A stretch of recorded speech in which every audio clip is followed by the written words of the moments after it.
Bien, ya estamos de vuelta acá en Economía, Investigación y Desarrollo y ya estamos conversando con el candidato a gobernador Manuel José Correa. Manuel, ¿cómo estás? Muy bien, Dante, muchas gracias por la invitación. Un gusto estar nuevamente con ustedes en este programa súper interesante que yo creo que para todos los magallánicos, así que un abrazo a todos en la región. Sí, y absolutamente en vivo. Nos retrasamos un poco porque teníamos algunos problemas técnicos y para ir acelerando ahora a las 21:39, Jaime Yelincic va a comenzar a hacer la primera pregunta.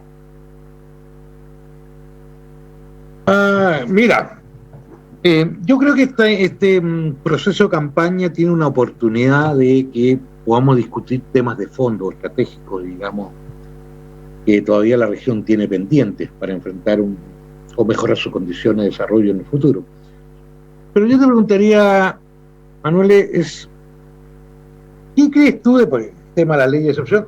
¿Habría que modificar, por lo menos, tú crees que hay que modificar algo de la ley de excepción que hoy día están vigentes? ¿En qué línea? ¿Tú crees que habría que hacer ajustes? ¿Cómo ves que podrían incidir de mejor manera algunas de estas leyes en el desarrollo de la región? En los indicadores, tanto mejorar el poblamiento, mejorar los ingresos, mejorar los índices de actividad económica del sector privado. Es decir, ¿cuál crees tú que deberían ser los cambios, los ejes, o profundizar en los temas de ellas? Bueno, esta conversación, ¿no es cierto?, o este tema se releva y toma importancia en los últimos días, producto, ¿no es cierto?, de este informe que arroja esta comisión de economistas que se llama de Crecimiento y Equidad, que convocó el Ministerio de Hacienda. Y que a mí me parece siempre pertinente. Yo creo que siempre todo es revisable, todo se debe analizar y a veces uno extraña un poquito más de estadística bien específica y de estudios relevantes respecto de los distintos territorios. Nosotros tenemos hartos estudios o análisis a nivel macro, nacional, pero a veces falta esa lupa a nivel regional.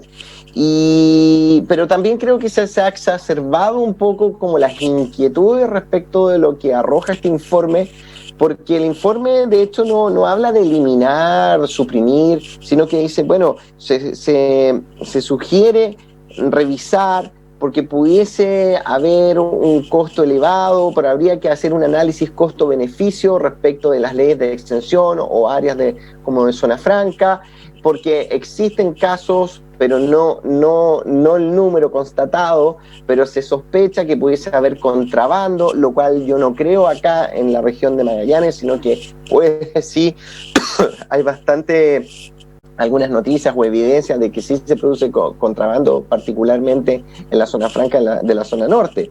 Entonces, pero la comisión no dice suprimamos, sino que dice analicemos y veamos si es realmente conveniente. ¿Por qué? ¿Pero por qué nace esta necesidad? Porque el gobierno, por todo lo que ha sucedido en los últimos años y con la pandemia y el aumento del gasto del gobierno que va generando un déficit, lo que se proyecta que el 2024 terminemos con una deuda pública del país, ¿no es cierto?, de un 45% del Producto Interno Bruto. Entonces, obviamente que los ministros de Hacienda, que lo que tienen que velar es de mantener un equilibrio en las arcas fiscales, un equilibrio entre los ingresos y los gastos. Entonces, obviamente que empiezan a mirar, bueno, ¿por dónde puedo eficientar para recortar o mejorar en la eficiencia, en la recaudación o recortar el gasto, ¿no es cierto?, del gobierno? Y bueno, y ahí empiezan a salir estos informes producto que en pocos años más, a la vuelta de la esquina, nosotros vamos a estar sirviendo una deuda pública de solamente en intereses de alrededor de 4.500 millones de dólares. O sea, es muy significativo. pero eso no quiere decir que estén mirando, hoy aquí vamos a suprimir la zona franca, o vamos a suprimir la ley de Tierra del Fuego, la Navarino, la ley austral, las bonificaciones de la mano de obra, que es el ex DL 889, etcétera. Pero yo creo que, por eso yo trato de tirar un poquito de paño frío, porque uno tiene que mirar esto con cierta calma, porque también hay que darle calma, certidumbre a los inversionistas y a las empresas, ¿ya? Yo creo que hay muchas empresas que han hecho una inversión, por ejemplo, en Tierra del Fuego. De hecho, yo hace 2 años fuimos juntos con la gremial de la Asociación de Industriales de Tierra del Fuego.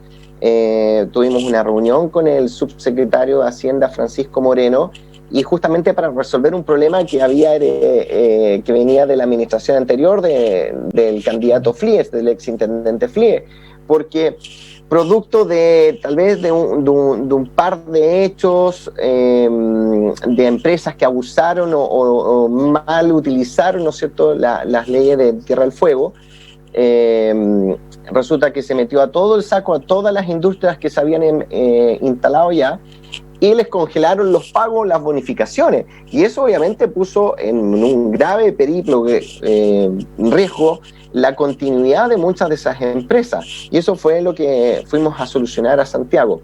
Yo creo que eso sí, no hay que negarse a revisar. Lo que hay que poner en el centro de la discusión es que las leyes de exención, zona franca, como queramos llamarle, tenemos que ver que sean como unas leyes de inclusión. Como nosotros, a través de incentivos a la inversión, al crecimiento, al desarrollo de las empresas, ¿no es cierto?, logramos que tengamos un crecimiento mayor de empleo y mejor calidad de esos empleos. Lo que tenemos que hacer en nuestras políticas es poner al ser humano en el centro y hacer todo lo que convenga, ¿ya?, pongámosle el apellido que sea, pero para que en definitiva nosotros tengamos más puestos de trabajo y de mejor calidad en la región. Alejandro. Hola, Manuel. Bueno, como todos saben, yo soy parte del equipo de trabajo de la candidatura de Manuel, el cual acepté porque yo a Manuel lo conozco desde muy pequeño. Nos conocemos desde muy niño. Él es magallánico de tomo y lomo, y al igual que yo, fue al norte del país a estudiar una carrera profesional, un posgrado, etcétera. De hecho, él hizo un posgrado en Europa, en el área de economía, al igual que yo. Yo, Manuel, te quiero llevar al área del empleo.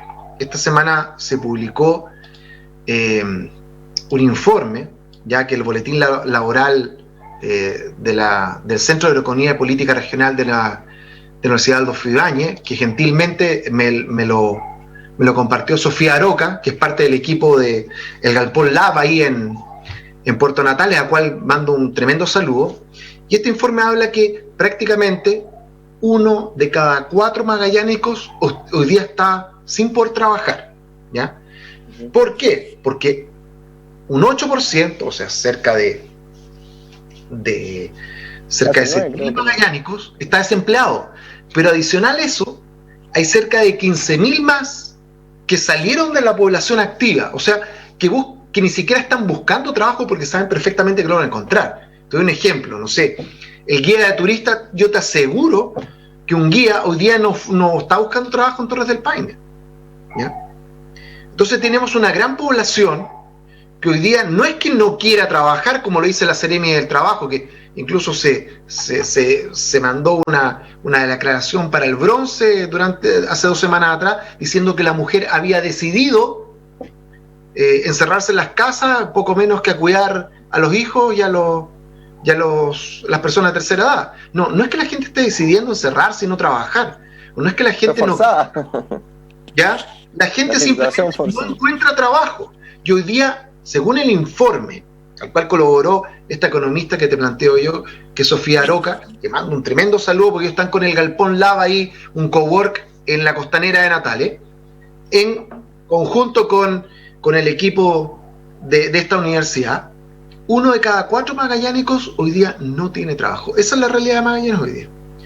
¿Qué planteas tú como gobernador para poder revertir esta situación a la cual hemos llegado? Que obviamente yo creo que se va a mejorar un poco una vez que termine la pandemia, pero vamos a tener un montón de cosas que van a venir justamente de uno de tus contendores, por ejemplo, de el gobernador Flies, que prácticamente eliminó de la faz de la tierra 3.000 trabajos asociados a la explotación del carbón acá en Magallanes. ¿Ya? ¿Cuáles son tus planteamientos para poder recuperar el dinamismo en la pega, en el trabajo acá en Magallanes, de toda esta gente, de 1 de cada 4 magallaneros que nos están mirando en estos momentos y que no tienen pega, no tienen cómo alimentar a su familia? ¿Cómo lo puede hacer el gobernador y qué planteamiento tienes tú como gobernador en esa área? Bueno, no voy a sumar detalles, digamos, en la descripción que tú has hecho, Alejandro, porque en general es bastante precisa. Ustedes me han visto en algún momento con mis columnas en diarios o participación en programas que justamente yo anticipé, hice las proyecciones, no como la CRM quien defendía va dando cuenta de lo que ya sucedió, sino que yo hice las proyecciones de cómo iba a caer el empleo en la región. Esto estoy hablando de marzo, ¿ya? Con lo que venía la pandemia, y yo ya en esa época hablaba de que nosotros íbamos a tener un nivel de desempleo real del 25 a 30%. Y eso finalmente, lamentablemente, se cumplió por obviamente el desempleo y por toda la gente, la fuerza de trabajo también disminuyó porque dejó de buscar trabajo, o sea, porque no había trabajo, no había posibilidad, y también dejó de buscar trabajo. Y por eso de repente las cifras son engañosas en el desempleo, porque dicen desempleo de 8,7%, 9%, la peor cifra en los últimos 17 años, pero cuando tú miras toda la cantidad de miles de trabajadores que disminuyó la fuerza laboral regional, es muchísima. Y también hay que también pulir un poco los números, porque la fuerza laboral hace un año atrás o un poco más de tiempo, antes del 18 de octubre, se calculaba más o menos 97.000 trabajadores en la región. Yo creo que debería ser la fuerza laboral, debería ser un poco más. Pero bueno, más allá de esa cuenta, creo que esa es la principal prioridad que tiene que tener el gobernador regional, en cómo nosotros recuperamos la actividad económica y recuperamos el empleo. O sea, esos son los primeros esfuerzos. ¿Y cómo se va a hacer? Porque yo creo que todos los gobernadores van a decir lo mismo y va a ser como un mensaje, un discurso medio parejo. El tema es que quién va a tener las ideas para poder hacerlo, ¿ya? Y la capacidad de hacerlo. A ver, el gobernador regional va a partir con no muchas herramientas, porque no va a manejar las seremías, digamos, el delegado presidencial que va a ser designado por el presidente, el que va a ser el jefe de gobierno interior y va a manejar todas las seremías de economía, de hacienda, del trabajo, etc. Y el gobernador regional sí va a tener, digamos, la influencia, la administración de lo que es el FNR, que es el presupuesto regional, que aproximadamente este año es de 80.000 millones de pesos. Ahora, ¿en qué se ha gastado normalmente el FNR en la región? Se ha gastado mayoritariamente 85-90% en infraestructura, ¿ya? Y uno puede decir, en teoría keynesiana, como dicen los economistas, es positivo gastar en infraestructura porque genera puestos de trabajo, particularmente en el sector construcción. Una mirada más de largo plazo, lo que se habla cuando tú habilitas infraestructura, y obviamente que eso va alimentando, va ayudando al desarrollo económico. Pero hoy hemos visto que justamente en época de elecciones podemos ver muchas de las calles, particularmente de Punta Arenas, que están siendo, todas las veredas están siendo destruidas. De una semana para otra. Sí, de una semana para otra. Yo vivo en el barrio Croata, esas veredas se habían hecho hace 3-4 años atrás. ¿Es una locura?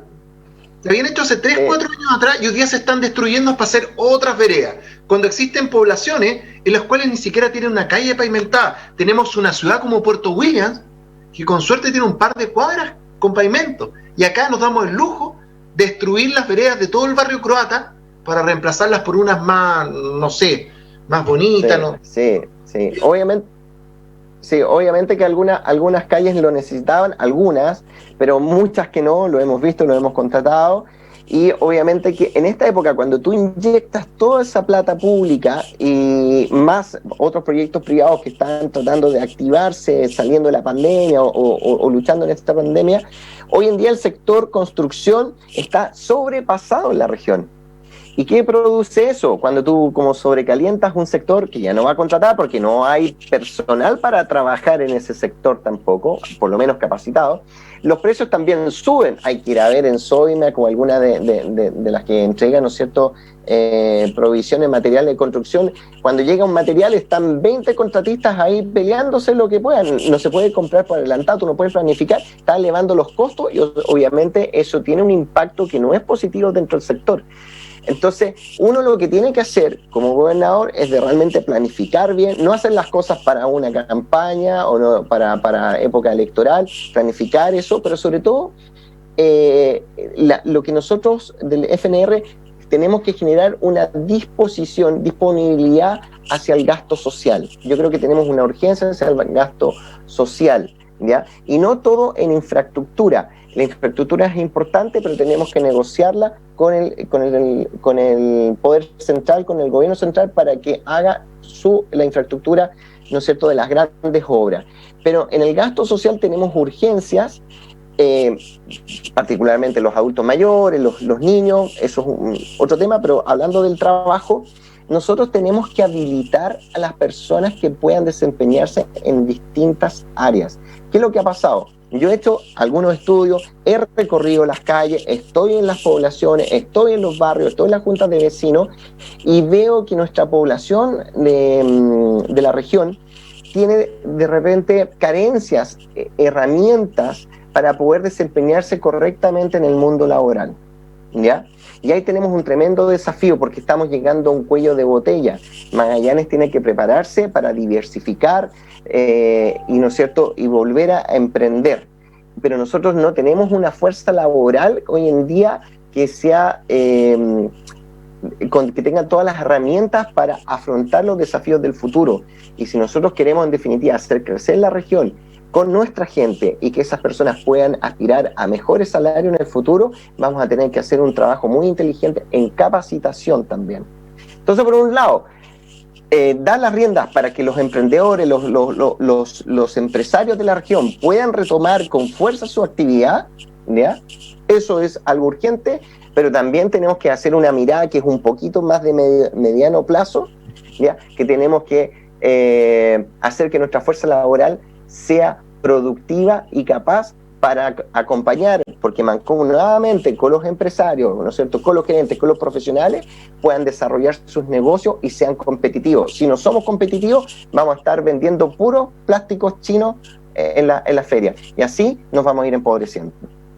Manuel José, y a su juicio, ¿cuál debería ser la actividad económica que debería ser el eje del desarrollo acá en Magallanes hacia futuro?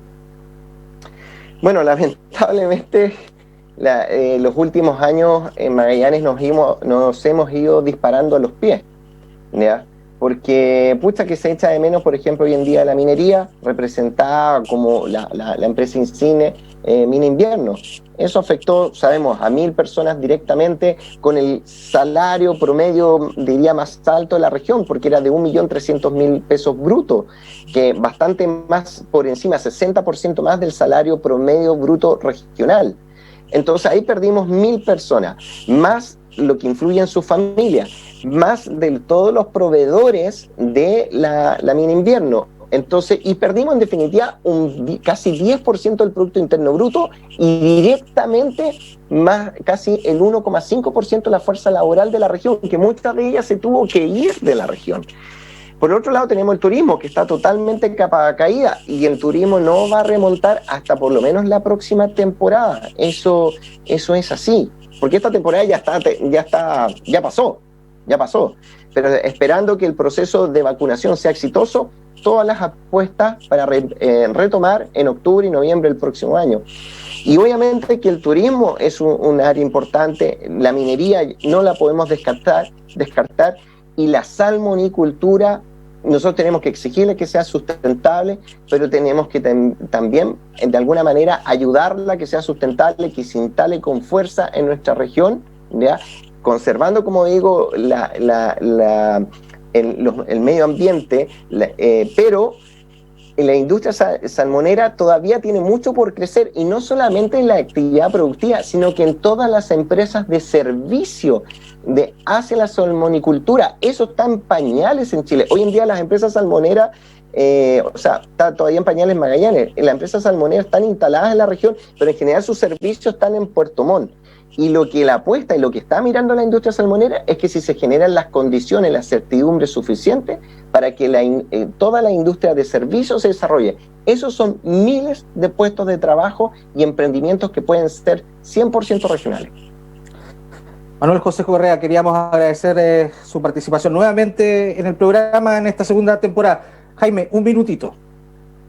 No, era un tema, yo creo que uno de los temas más relevantes que tiene para recuperar el tema económico nacional, las cuentas nacionales, tiene que ver con el tema de la evasión tributaria. Nosotros tenemos reconocido por el mismo impuesto interno alrededor de 12.000 millones de dólares de evasión anuales. ¿Y elusión? Elusión, o sea, ahí... Elusión es 8.000, 9.000 tenía yo, pero bueno, sí es un monto muy importante. Entonces, ahí hay un tema relevante como para cambiar la tendencia de lo que estamos gastando más, lo que generamos. Yo creo que ahí hay una tarea interesante, digamos, de asumir y qué está pasando, y cambiar la lógica a veces del gobierno de que tiene que transformarse en una política de hacer más rentable a los que trabajan legalmente que a los que trabajan ilegalmente. Así vamos a poder resolver todo este tema de empleo y subempleo que tenemos, donde la gente no cotiza. Este 30% que tenemos en la economía todavía muy gris en Chile, que yo creo que es la gran tarea para enfrentar, de que hay que regularizar, porque si no, no va el sistema de pensiones que aguanta. Hoy en la región hay mucha gente trabajando también en la informalidad, cosa de darse siempre una vuelta por la Feria Lorca y otros lugares en la región, pero lo que tú dices, justamente hay evasión, elusión, pero también exijámosles al sector público eficiencia en el gasto, porque a nivel nacional son por lo menos 4.500, 5.000 millones de dólares que de ineficiencia, reconocido en distintos informes, estudios económicos, Banco Interamericano de Desarrollo, etcétera. Pero también, sabes que hay estudios sobre los gobiernos locales, municipales, que tienen una ineficiencia del 78%. ¿Qué quiere decir eso? Que solo con el 22% de lo que del presupuesto que hoy tienen, pudiesen realizar toda la cantidad de servicios y bienes que hoy proveen los gobiernos locales. Por lo tanto, también un gobernador regional que va a estar a cargo ¿no es cierto?, el desarrollo institucional y territorial, el ordenamiento territorial de la región, tiene que trabajar justamente fuerteamente para eficientar el gasto público de la región y ayudar a los alcaldes en cada una de sus comunas. Ese tema que acaba de tocar es un tema tremendamente político. Acá en Chile todos le han hecho el quite, porque objetivamente los alcaldes que son más cercanos tienen un peso. Yo no le voy a hacer el quite. Sabemos que a nivel nacional es donde, dentro de la ineficiencia que tiene el Estado, los más ineficientes están en el nivel comunal, a nivel nacional. Gracias, Jaime. Gracias, Manuel José. Muy interesante, que podemos abordarlo ya en un próximo programa. Nuevamente, muchas gracias, Manuel José, por acompañarnos esta noche, y nosotros nos despedimos y nos volvemos a reunir el próximo jueves a partir de las 20:30 horas a través de Polar Comunicaciones en una nueva edición de Economía, Investigación y Desarrollo. Hasta la próxima semana. Muchas gracias, buenas noches.